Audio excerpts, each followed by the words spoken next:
Ibu-ibu, bapak-bapak yang berbahagia yang saya muliakan, alhamdulillah wa syukrulillah, masih diberi kesempatan oleh Allah subhanahu wa ta'ala sampai hari ini untuk melanjutkan belajar bersama.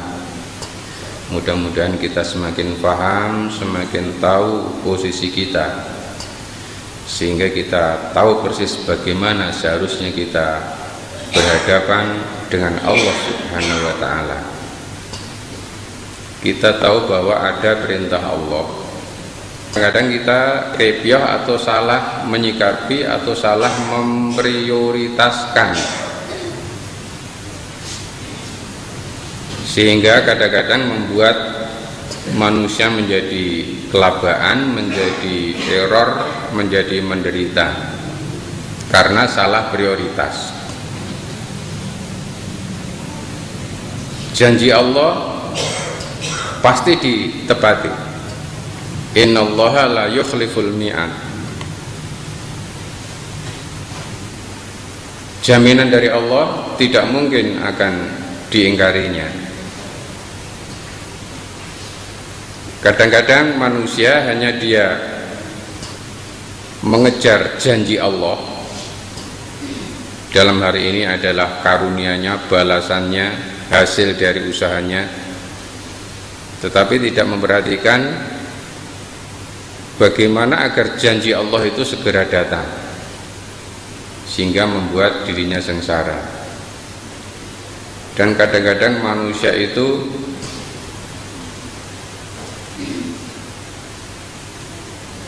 terhadap sesuatu yang bukan urusan, manusia yang tidak tahu apa yang terjadi hari esok malah sok tahu. Tetapi terhadap sesuatu yang jelas-jelas dia tahu malah nggak mau tahu. Jelas sholat itu wajib, tahu itu tapi nggak mau tahu. Jelas maksiat itu berdosa, nggak mau tahu. Untuk keadaan masa yang belum ada, sok tahu, sehingga yang dikejar hanya janji Allah saja, tetapi tidak memperhatikan bagaimana agar janji Allah itu segera datang dan menjadi kenyataan. Bapak Ibu yang saya hormati, keadaan Islam, agama yang satu-satunya yang diridhoi oleh Allah subhanahu wa ta'ala ini pasti tidak begitu saja mulus. Artinya semakin banyak orang yang tidak suka, yang tidak senang kalau Islam itu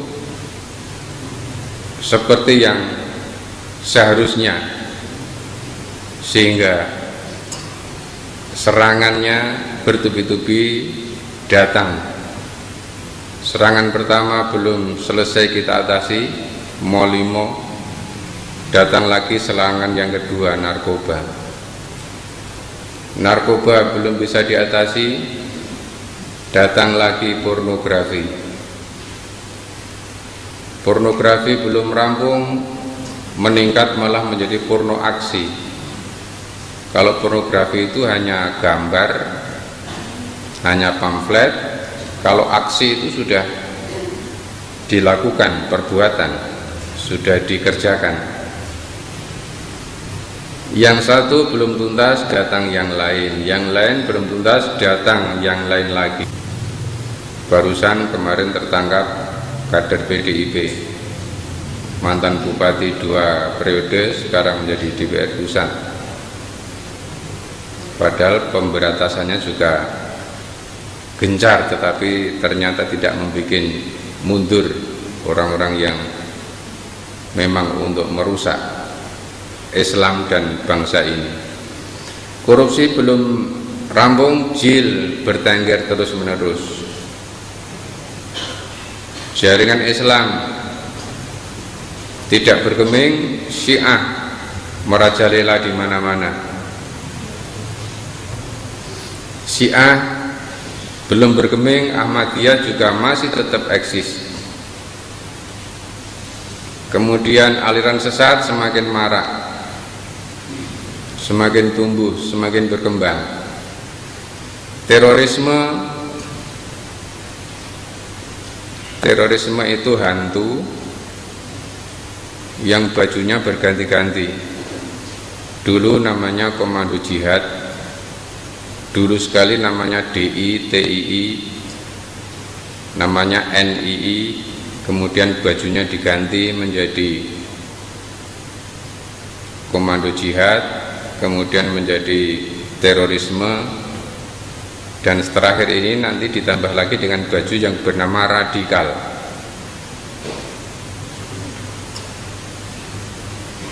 Semua yang dicap radikal harus disingkirkan, sehingga ada lama. Kemudian ISIS belum bergeming, PKI sekarang sudah mulai beraksi, sudah mulai sedikit demi sedikit, semakin terang-terangan, semakin transparan.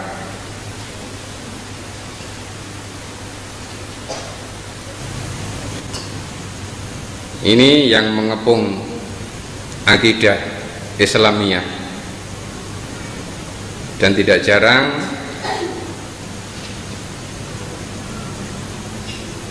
masing-masing kelompok ini menyusup di dalam kegiatan-kegiatan yang beraroma Islamiyah.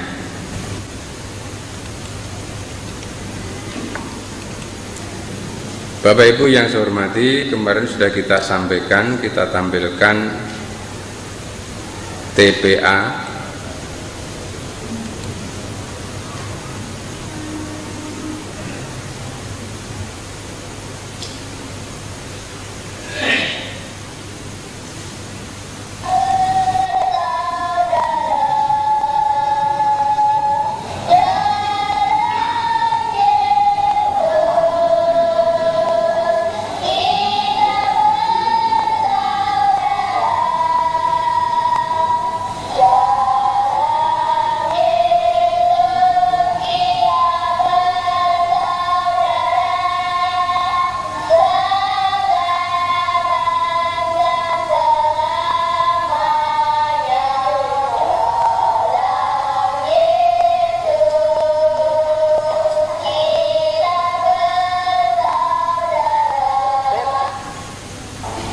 keluarga dan teman-temannya memperhatikan bahwa Ahmad telah menjadi orang yang baik.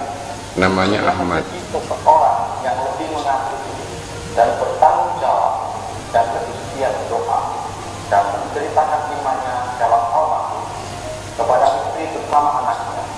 Mereka berkumpul bersama sebagai keluarga untuk belajar kitab suci dan berdoa. Seperti Ahmad, banyak dari mereka memulainya dengan kumpulan keluarga bersama-sama istri dan anak-anak, bahkan sahabat-sahabat. Dengan sedapat mungkin menyelidiki dan menerapkan apa yang bisa Allah sabdakan di dalam kitab Injil, mereka akan menjadi contoh bagi yang lain untuk hidup. Setelah beberapa bulan, beberapa dari temannya ini juga belajar lebih banyak tentang sahabat. Mengapa dia menjadi satu-satunya nabi yang berbeda dengan semua nabi yang lain? Itu sebabnya mereka sangat ingin belajar semua tentang dia.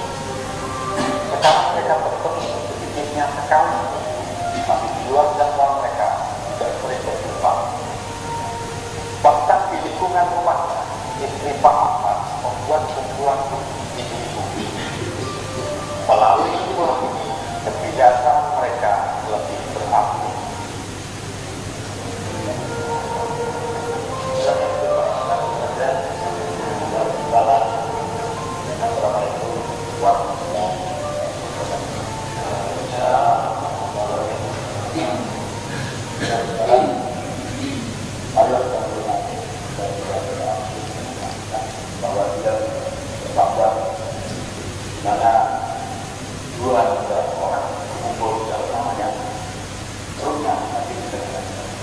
Kita datang dengan rendah hati keislaman.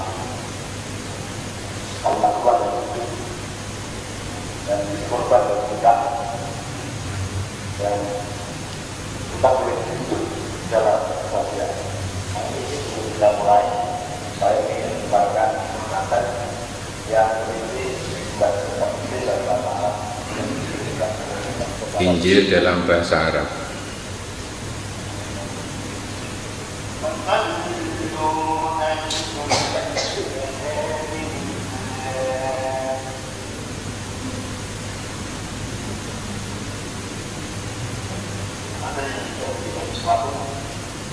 Tentang kebaikan Allah.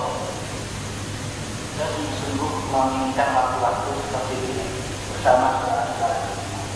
Pekerjaan saya membuat saya tidak mulai berbeda. Dan sekarang saya sadar bahwa saya membutuhkan pertemuan seperti ini, seperti dari yang saya lakukan.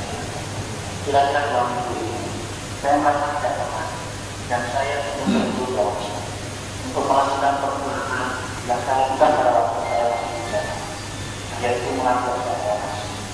Saya sungguh menyesal dan mampu yang tidak berbuat itu. Walaupun hari ini saya tidak sampai menyesal. Saya tahu merasakan bahwa rumah itu kepada kepada Allah, bahwa kami tetap pikiran itu, maka Allah akan mengampuni dosa saya. Ya Allah, ya Tuhan kami, berikanlah kami roh kudus-Mu, karena kami mintanya dalam rahmat-Mu, tidak mau dengan cara yang benar. Amin. Jikalau Tuhan berkenan hati pada keluarga,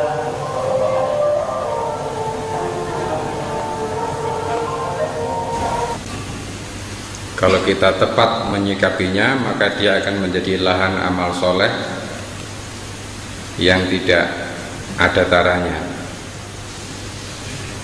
Cuman bagaimana cara menyikapinya? Ayatnya tadi sudah kita baca. Qad khalat min qablikum sunanum fasiru fil ardi fanzuru kaifa kana aqibatul mukadzibin. Ada bayanul linnasi wa hudaw wa mau'idhatul lil muttaqin. Telah berlangsung perjalanan-perjalanan umat sebelum kamu di muka bumi ini, maka perhatikanlah bagaimana kesudahan mereka. Ini adalah sebuah penjelasan bagi manusia dan sebagai petunjuk dan pelajaran bagi orang-orang yang muttaqin.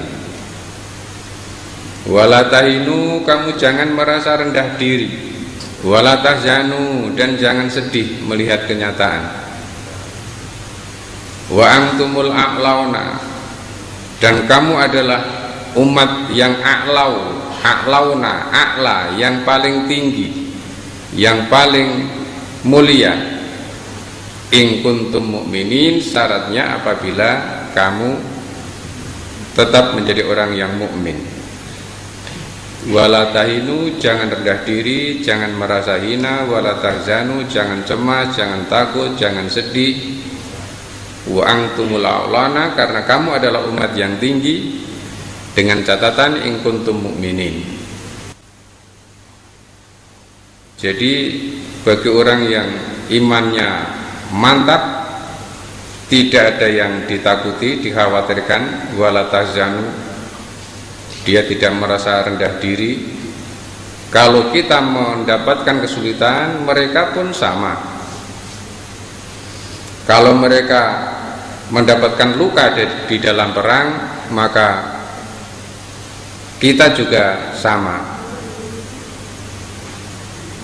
Oleh karena itu yang harus kita laksanakan, yang kita lakukan untuk memperbaiki kualitas iman kita. Karena semuanya ini adalah Allah kepingin menguji, mengetahui kualitas iman seseorang.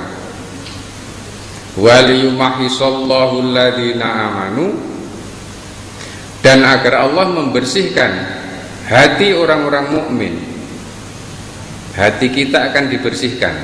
Kotoran-kotoran yang ada di dalam hati, penyakit-penyakit yang ada di dalam hati akan dibersihkan oleh Allah ketika kita memenuhi panggilan-panggilan Allah untuk berjuang.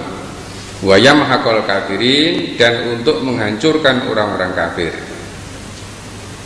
Am hasibtum, apakah kamu mengira, antat kulul jannah, bahwa kamu akan masuk surga? Walamma ya'lamillahu alladhina jahadu, padahal Allah belum tahu bahwa kamu sudah pernah berjihad, belum pernah bersungguh-sungguh. Minkum, diantara kamu, wa ya'lamas sabirin, dan Allah belum melihat bahwa kamu termasuk orang-orang yang sabar.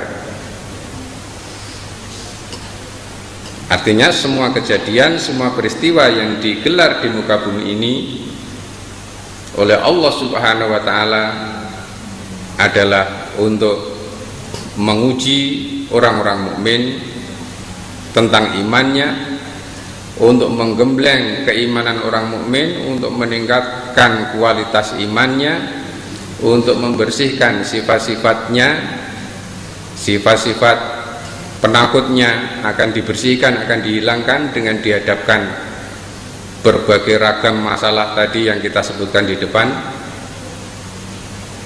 sehingga Allah betul-betul tahu siapa yang jadu, yang sudah sungguh-sungguh, dan Allah akan tahu siapa yang betul-betul sudah sabar menghadapi semua yang digelar oleh Allah di muka bumi ini. Maka Bapak Ibu yang berbahagia, ketika di dalam hati seseorang masih ada rasa cemas, rasa khawatir, rasa takut menghadapi kenyataan yang berkembang akhir-akhir ini, serangan gencar datang bertubi-tubi dari segala macam penjuru untuk menyudutkan, untuk meminggirkan Islam, berarti kita harus memperbaiki kualitas iman kita. Karena agama Islam ini agama milik Allah. Inna dina indallahil Islam. Agama ini milik Allah. Ali Imran ayat 19. Ketika agama ini milik Allah, ya Allah sendiri nanti yang akan menjaganya, yang akan mengurusnya, yang akan membelanya. Sedangkan kita, tugas kita adalah taat patuh kepada Allah. Surat 3 ayat 19, Inna dina indallahil Islam. Agama ini milik Allah. Oleh karena itu kita, kalau kita dakwah, ya dakwah karena Allah saja. Dakwah karena itu perintah Allah. Jangan sampai terjebak menggunakan Islam digunakan untuk kepentingan yang lain. Kita dakwah Islam tapi untuk kepentingan yang selain Islam. Kepentingan organisasi misalnya, kepentingan kelompok, kepentingan jamaah, kepentingan yang lain. Meskipun wujudnya juga kegiatan keislaman, tetapi Islamnya yang dijadikan alat. Nah, itu nanti Allah tidak akan menolong orang-orang yang dakwah seperti itu. Selain Islam sebagai agama, maka tidak akan falan, tidak akan. Kalau lam itu tidak, lan tidak akan itu ya tidak pernah akan. Kalau tidak mungkin sekarang tidak, besok iya, tetapi kalau tidak akan selama-lamanya, fala yuqbala, tidak akan diterima minhu, daripadanya, wa huwa fil akhirati minal khosirin. Di akhirat dia termasuk orang-orang yang merugi. Selebihnya suka-suka Allah, seperti Abdul Muthalib, kakek Rasulullah Muhammad sallallahu alaihi wasallam, ketika pasukan gajahnya Raja Abrohah akan menghancurkan Ka'bah dari Yaman, Abdul Muthalib sebagai penjaga Ka'bah, kepala suku Quraisy yang terkemuka, jawabannya kepada Raja Abrohah, ya terserah, Ka'bah itu milik Allah, saya hanya menjaga saja. Urusan saya kepada kamu adalah unta saya yang kamu rampas, saya minta kembali, itu yang milik saya. Sedangkan masalah Ka'bah itu ada yang memiliki, yaitu Allah Subhanahu wa ta'ala. Saya serahkan kepada Allah Subhanahu wa ta'ala. Ketika Raja Abraha dan bala tentaranya tetap nekat kepingin menghancurkan Ka'bah, maka dikirimkanlah Allah pasukan-pasukan tentara-tentara dari langit yang diabadikan di dalam surat Al-Fil itu. Maka inilah yang mestinya kita rujuk ketika kita berdakwah, ketika kita berjuang, semata-mata adalah mukhlisina lahuddin. Jangan ada kepentingan lain kecuali kepentingan li'i'la'i kalimatillah. Jangan sampai Islam dijadikan alat untuk kepentingan yang lain. Ikhlas adalah syarat diterimanya amal soleh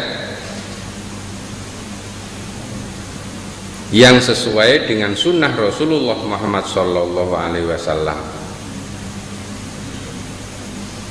Seluruh kegiatan kita harus kita rujuk ke sini. Jangan ada niat lain, ada tujuan lain. Itu nanti Allah sendiri yang akan menolong kita, yang akan membimbing, yang akan merenahke apapun yang terbaik untuk kita. Waqad amaronallahu azza wa jalla bihi, dan Allah telah memerintahkan, Allah zat yang maha perkasa dan maha mulia telah memerintahkan kepada kita di dalam firman-Nya, wa ma umiru illa liya'budullaha mukhlisina lahuddina hunafa.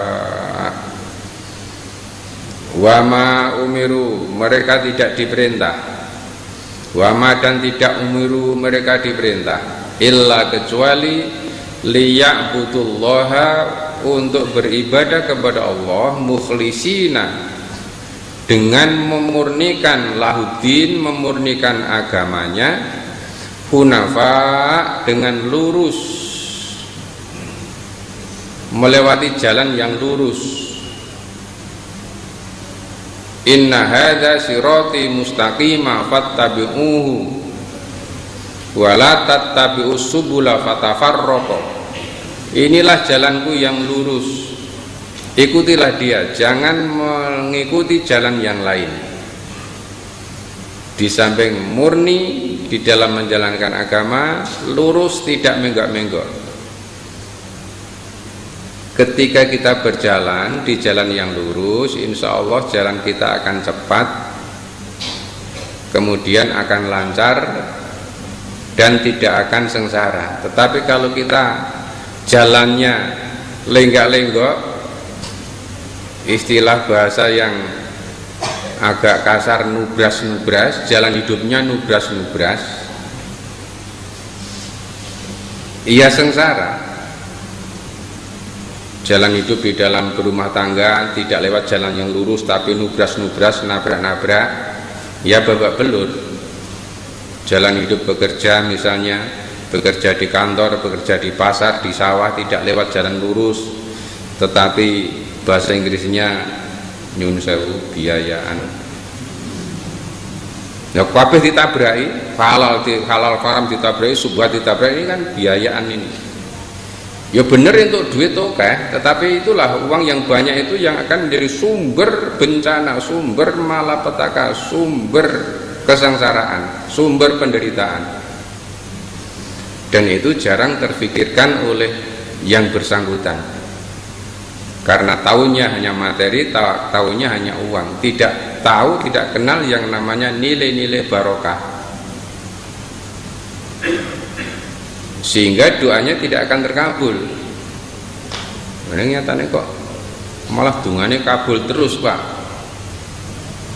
nyatanya usahanya semakin maju. Itu bukan doa yang terkabul. Ketika orang jalan hidupnya nabrak-nabrak, sembrono tentang halal haram, berdoa, kumpul-kumpul, ngundang kumpulan untuk berdoa, kok berhasil, itu adalah istidraj, sehingga kita sering terkecoh dan sering menggoyahkan iman kita. Setiap berhasil ngopen misalnya, kemudian ngundang santri manakiban, kemudian usahanya nanti semakin dadi lagi, ngundang lagi makan-makan sodako, doa dadi lagi. Itu bukan terkabulnya doa, tetapi itu adalah istidraj. Istidraj itu dilulu, diujo. Nanti kalau sudah lupa daratan, baru oleh Allah baru fadubira qawmul ladzina walhamdulillahirabbil alamin, kemudian akan didatangkan azab yang mendadak, yang tiba-tiba, sehingga mereka tidak sempat bertobat lagi.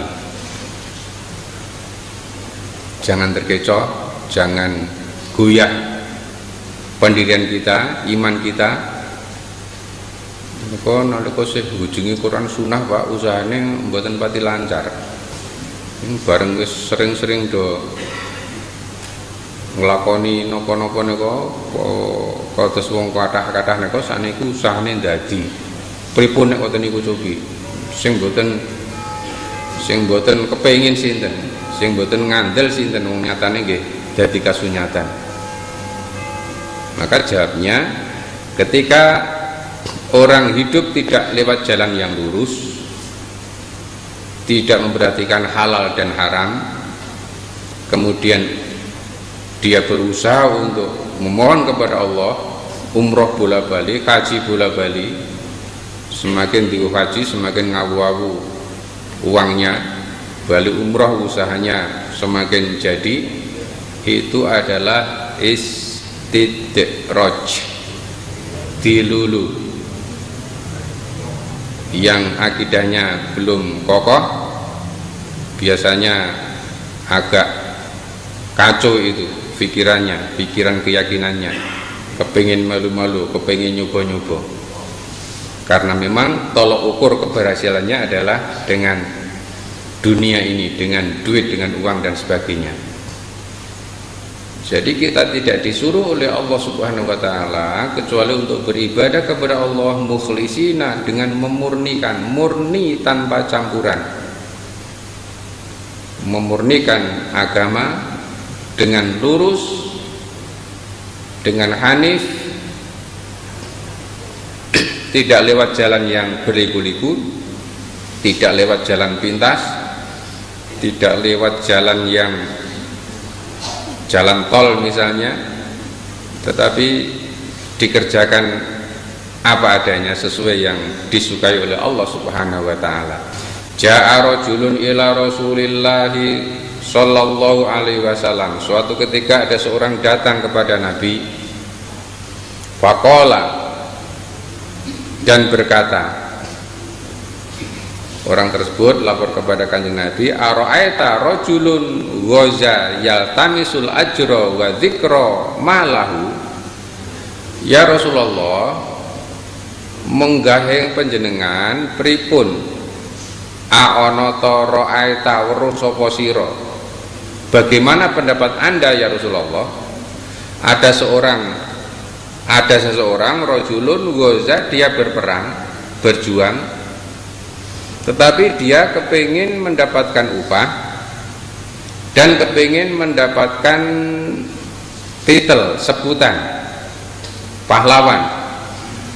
Malahu, apa baginya, apa yang akan diperoleh?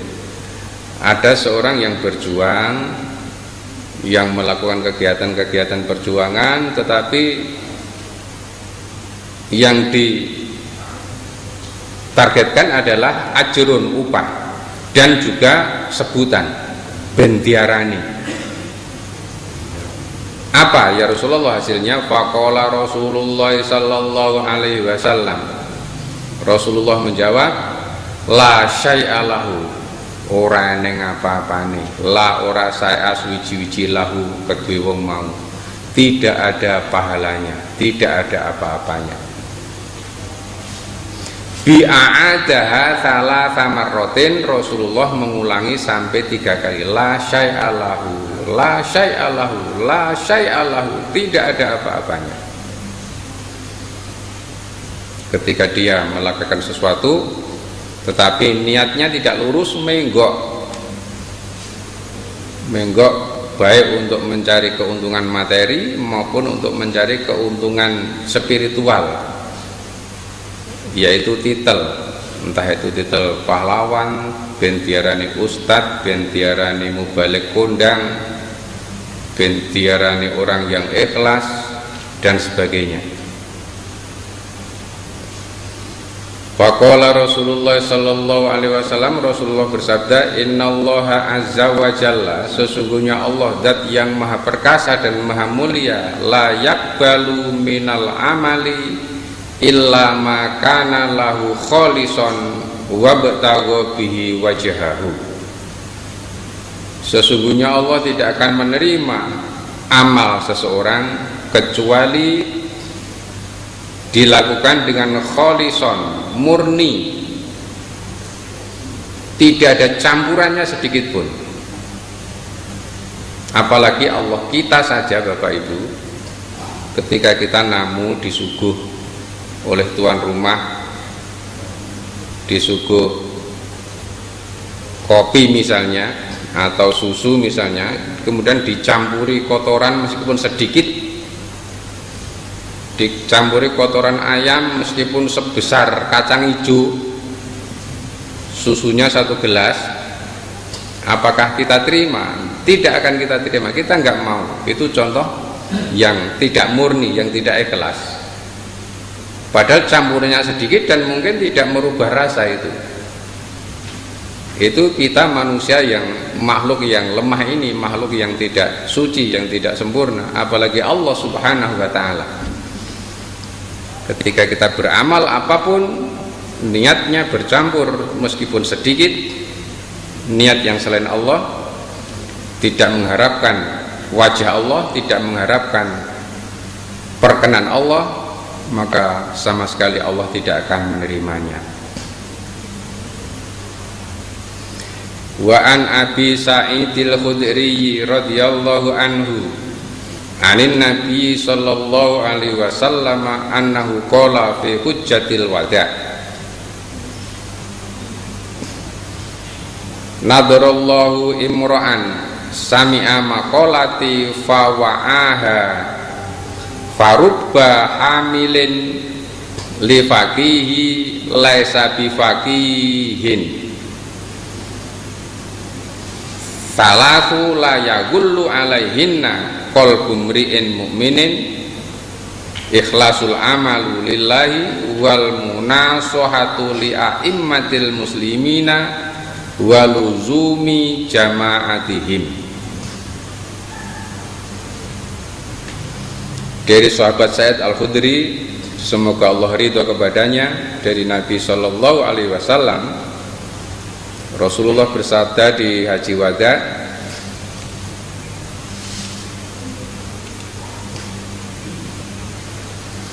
nadarallahu imra'an sami'a maqalati fawa'aha wa hafidhaha wa balaghaha farubba hamili faqihin ila man wa afqahu minhu talatun la yughillu alaihinna qalbu muslimin ikhlasul amali lillahi wa munasahatu a'immatil muslimina wa luzumu jama'atihim fa inna da'wata tuhito miwaroihim.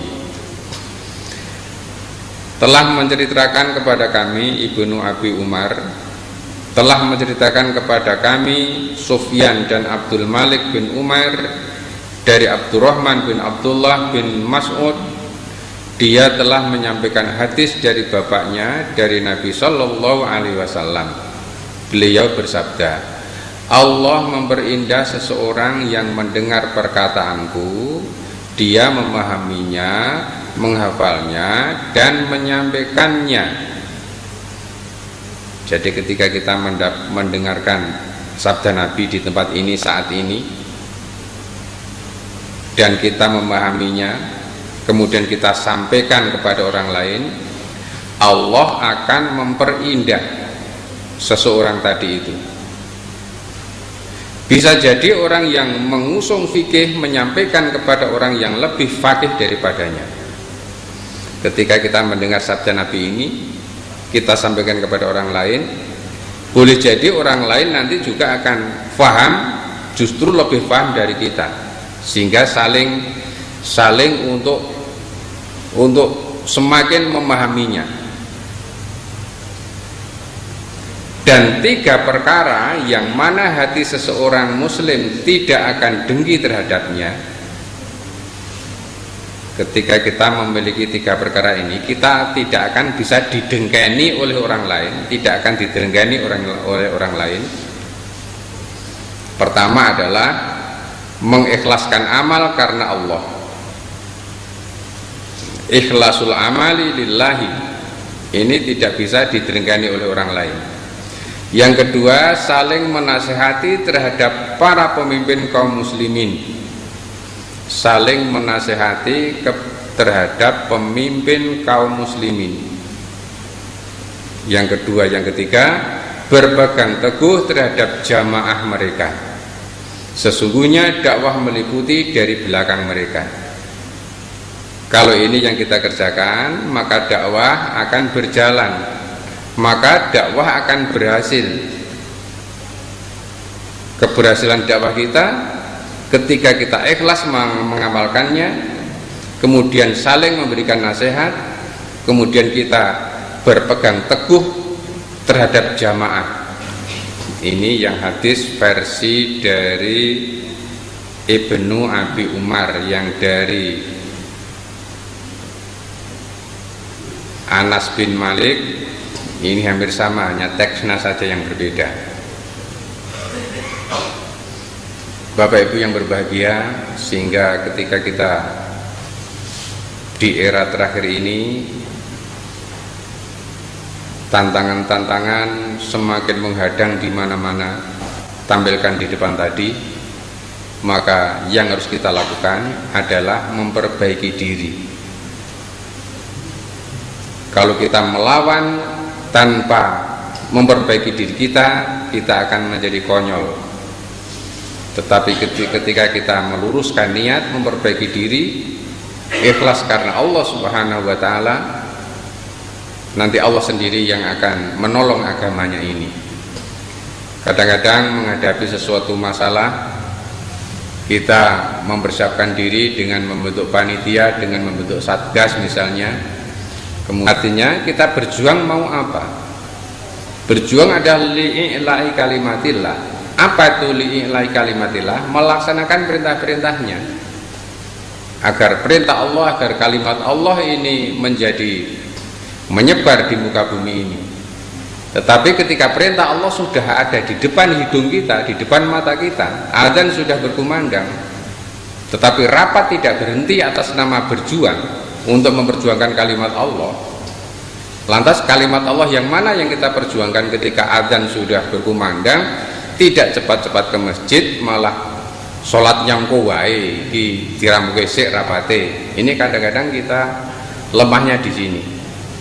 Atas nama memperjuangkan agama, tetapi di satu saat yang sama kita tidak menjunjung tinggi melaksanakan perintah agama yang sudah jelas-jelas datang waktunya. Ini sebagai koreksi kenapa kegiatan-kegiatan dakwah di sana sini ketika pelaksanaannya itu luar biasa maraknya, semangatnya luar biasa, tetapi setelah selesai ya sudah selesai, tidak ada perubahan, tidak ada peningkatan. Yang jamaah di masjid ya cuma najid itu saja, yang tidak pernah ke masjid juga tidak pernah ke masjid, sedekahnya juga itu saja, tidak mundak. Ini harus menjadikan koreksi sehingga kita tidak jalan di tempat. Karena tadi yang menjadi musuh-musuh Islam, mereka selalu konsolidasi setiap saat, menyusun barisan habis-habisan, mereka menyusup di parpol, di parpol yang berbasis orang-orang Islam sudah mereka susupi, bahkan di ormas orang Islam pun mereka sudah menyusup untuk menyusun kekuatan. Bapak Ibu yang baik, tahun 1948 PKI Madiun berontak, tetapi bisa ditumpas oleh pemerintah. Habis tahun 48 habis. Tapi aneh bin ajaibnya, tahun 1955, 48 sampai 55 kan hanya selang 7 tahun. Mereka sudah tampil menjadi juara ketiga di dalam pemilu pertama kali di Indonesia ini. 48 sudah habis, tapi 55 7 tahun kemudian juara ketiga. Pemilu 55 itu nomor 1 PNI, nomor 2 Masumi, nomor 3 PKI yang menang. Masya Allah. Kemudian aneh dan ajaib sekali, setelah 10 tahun, tahun 1965, 55 pemilu, 65 mereka berontak kudeta itu, membunuh jenderal. Sudah berani terang-terangan melawan negara ini dalam waktu 5 tahun, 10 tahun. Nah, 55 sampai sekarang sudah berapa tahun? Apakah mereka diam? Tidak. Maka ini meskipun suasananya adem, tentrem, ayam, ini mereka sudah luar biasa. Nanti begitu meledos, apa nanti yang terjadi kita, Masya Allah. Karena memang mereka orang-orang yang militan semuanya, militan dan cerdas-cerdas. Kalau kita kepengen tahu tokoh-tokohnya, waktu itu Aidit usianya sekitar 26-27 tahun. Aidit, Nyoto, Nyono itu tokoh sentralnya, jadi masih cukup muda itu.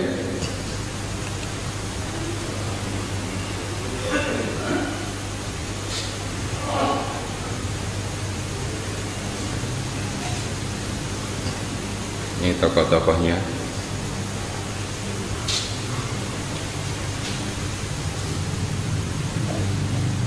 Yang didekati kaum tertindas, nelayan, petani. Mereka menawarkan bantuan-bantuan untuk menarik simpati. Ini sekarang sudah menjadi pengurus DPP PDI, yang dulu ketua PRD Partai PKI yang pemilu ini tidak lolos. Ini juga masih muda dulu waktu bangkit pertama kali.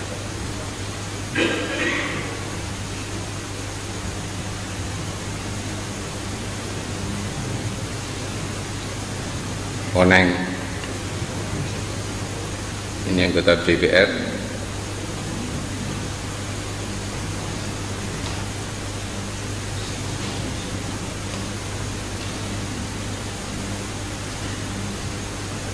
Ini wong Solo ini, suaminya namanya Winarso, dan Winarso itu penasehat Komnas HAM tingkat pusat. Itu penasehatnya orang PKI.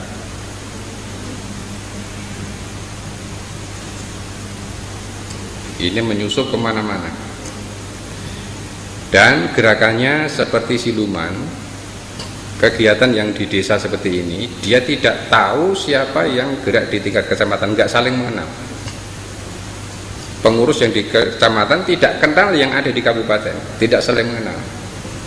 Di provinsi tidak saling mengenal, sehingga ketika dilacak nggak bisa dilacak ini. Kalau itu sudah kecekel, digecek ya wis, ora iso dirunut. Kancamu sapa tunggal enti nggak bisa. Itu kecerdasan mereka. Oleh karena itu Bapak Ibu, yang jelas seperti ayat tadi, waliyumahisallahu alladzina amanu wa yamhaqul kafirin. Kegiatan-kegiatan ini adalah untuk menguji keimanan kita, untuk membersihkan jiwa kita, untuk membersihkan ketakutan kita, kejirian kita. Yang jirih biar menjadi berani, yang pengecut juga agar menjadi pemberani, yang takut resiko agar menjadi berani menghadapi kenyataan. Itu kita ambil hikmahnya. Itu waktunya sudah sampai, mudah-mudahan ada manfaatnya. Kurang lebihnya mohon maaf, termasuk malam Sabtu kemarin saya mohon maaf karena ada kegiatan keluarga, dan alhamdulillah sudah bisa berjalan dengan baik. pengumuman